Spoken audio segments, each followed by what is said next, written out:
Greetings and welcome to the Kevin T. Crofton Department of Aerospace and Ocean Engineering.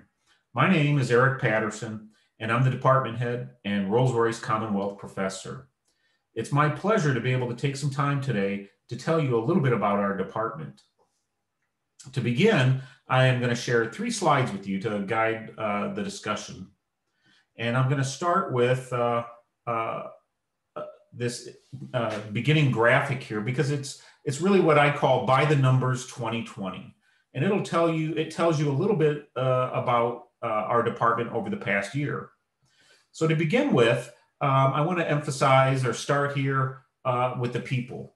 The people section tells you that there's roughly 1,000 people in aerospace and ocean engineering, which includes 42 faculty, 16 staff, 699 undergraduate students, and 244 graduate students.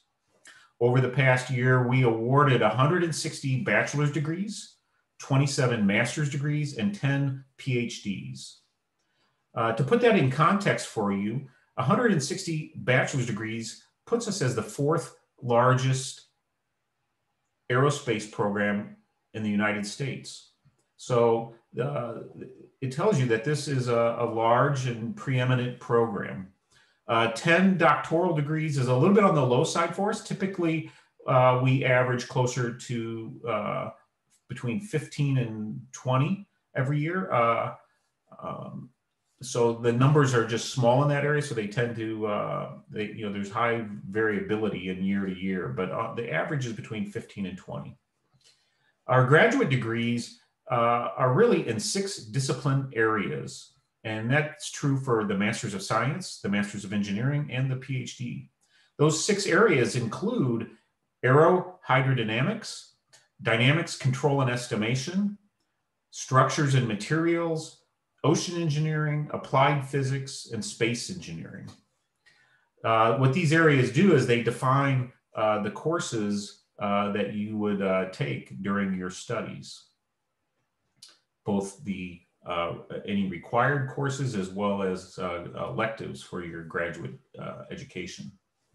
The core technology areas in the department mostly align with those 6 discipline areas, but include some additional things that we like to highlight, meaning vehicle and system design and system of systems are really what we consider to be core technology areas in the department, as well as vehicle propulsion, whether it be marine propulsion or aerospace propulsion. And by aerospace, we mean both in aircraft propulsion or novel spacecraft propulsion, like ion thrusters or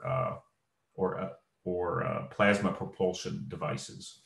Also, a core technology in the department is areas of fabrication, prototyping, and additive manufacturing. In certain applications, like in high-speed and hypersonic vehicles, additive manufacturing is a very important technology today as we look to 3D printing of metallic structures and systems that can withstand very high temperatures. Also, computational mechanics, meaning computational fluid dynamics, computational structural mechanics, and all the related topics are also a core technology area in the department. Research expenditures last year was about $12 million, and that corresponds to almost $400,000 per tenured and tenure track faculty member. Our faculty are highly recognized, so the faculty honorifics include that 17 of our faculty are fellows of professional societies. This is largely AIAA, American Institute of Aeronautics and Astronautics, as well as SNAME, which is the Society of Naval Architecture and Marine Engineering. But it's also other smaller professional societies, such as the Institute of Navigation, where we have faculty who are fellows of ION. We have 6 faculty who have endowed professorships or faculty chairs, and 4 faculty who have fellowships to support their research programs. The AOE department well positioned in some of the national and international rankings. So #1, aerospace engineering online master's degree. #4, best value aerospace and aeronautical engineering program. And #5, aerospace engineering program globally. That was in a metric-based or data-driven ranking from the Center for World University Rankings back in 2017. In the reputational rankings, meaning in the U.S. News and World Report, our program is #13 graduate program and #15 undergraduate program. These really oscillate over my 9 years as department head, have oscillated between #10 and #15 year to year over the past 8-9 years. Bottom line here is, for those of you who are considering being a graduate student in our department, we currently have 127 master's students and 117 PhD students. Our student body among the PhD students is almost evenly split, 51% domestic students and 49% international students. And I'm very proud to report that we have a growing student body of both women and underrepresented minorities in the department. I think this year alone we have 20 female PhD students in the department, which is a very promising sign for the future faculty ranks in the country. Multi-year assistantships, I should mention that we do our best to offer all students multi-year assistantships, whether that be graduate teaching assistantships or graduate research assistantships. This year we had 32 GTAs and 78 GRAs in the department. So if you add those two together, that's 110 assistantships, which covers basically all of the PhD students and even some of the masters. The reason I say all is that of that 117, some of the PhD students are working in industry, in government, so they don't require a GTA, GRA support. Oh, and then I should point out that if you want to learn more information, you can scan the QR code up here on the top, and that'll take you to our departmental website where you can learn more about our programs. On the next slide is an overview, or is the Facebook, so to speak, of all of our faculty. We have 37 faculty in the department, 31 of which are tenured and tenure track, and 6 which are collegiate professors, professors of practice, and then research professors. These faculty teach all of the courses in both in the fields of aeronautics, astronautics, and ocean engineering, or what we sometimes call hydronautics.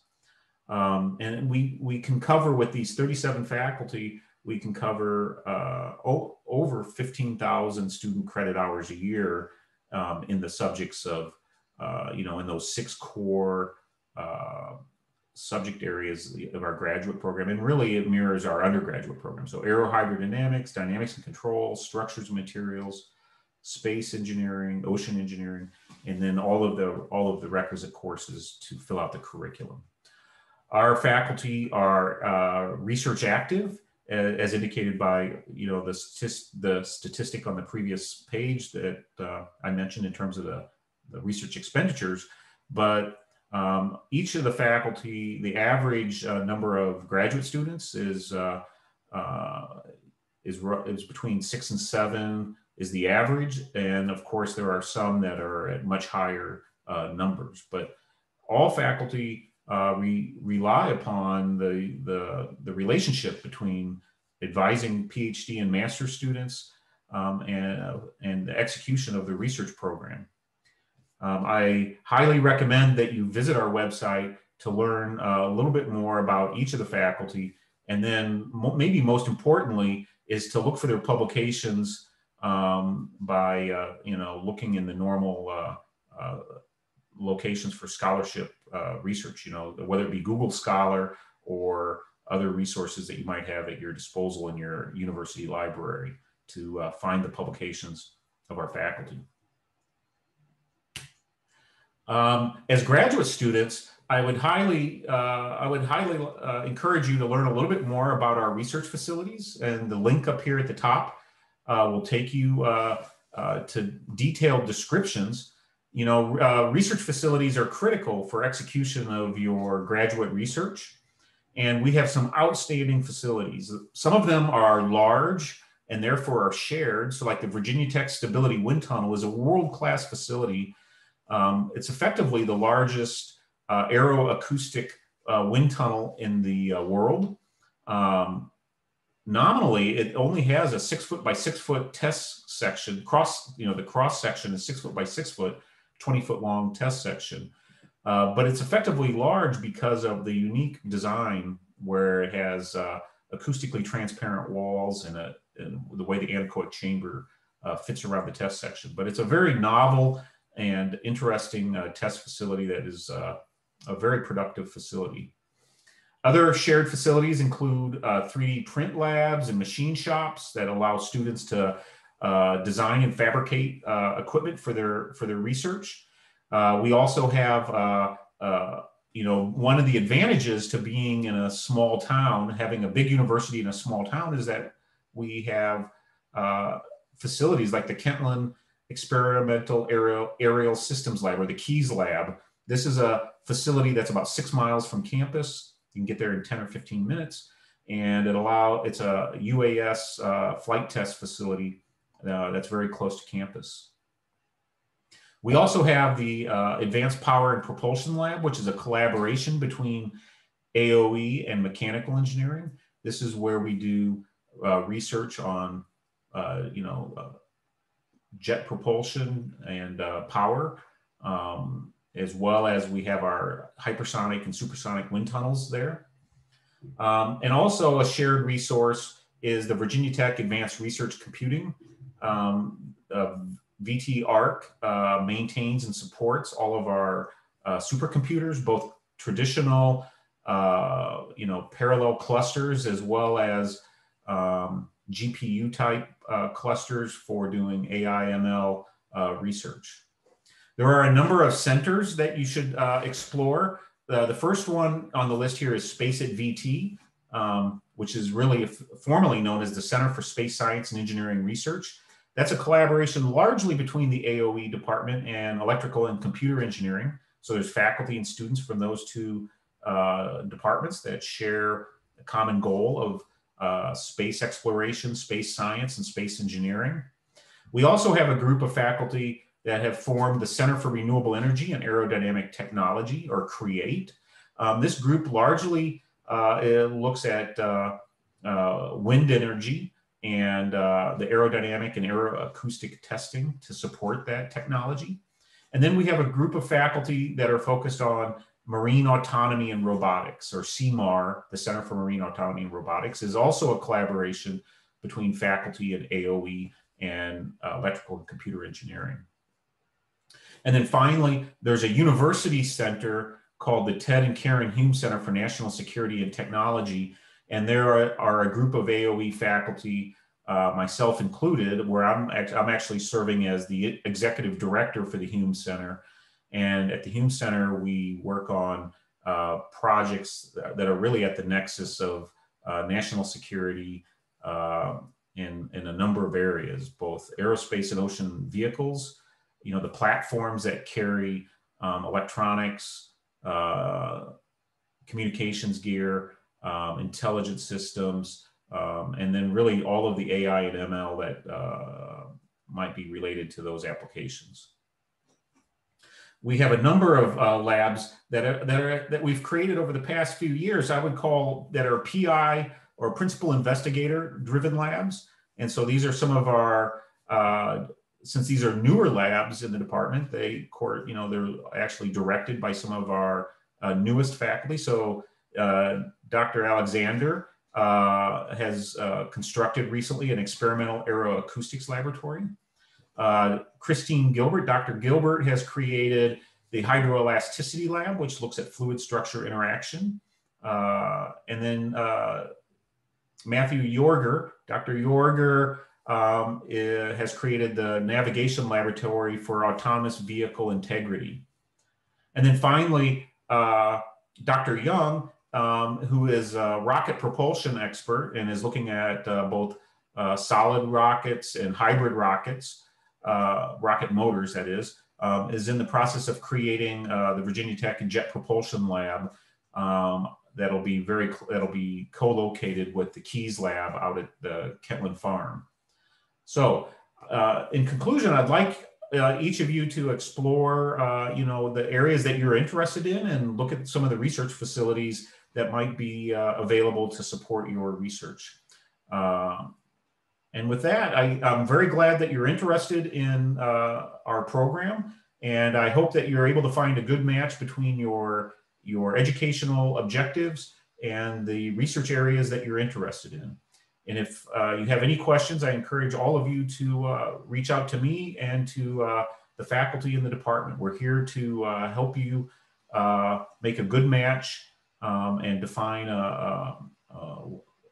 an educational program that meets your career objectives. I look forward to meeting some of you in the near future. Thank you again for your interest in the department, and best of luck to you all. Have a good day.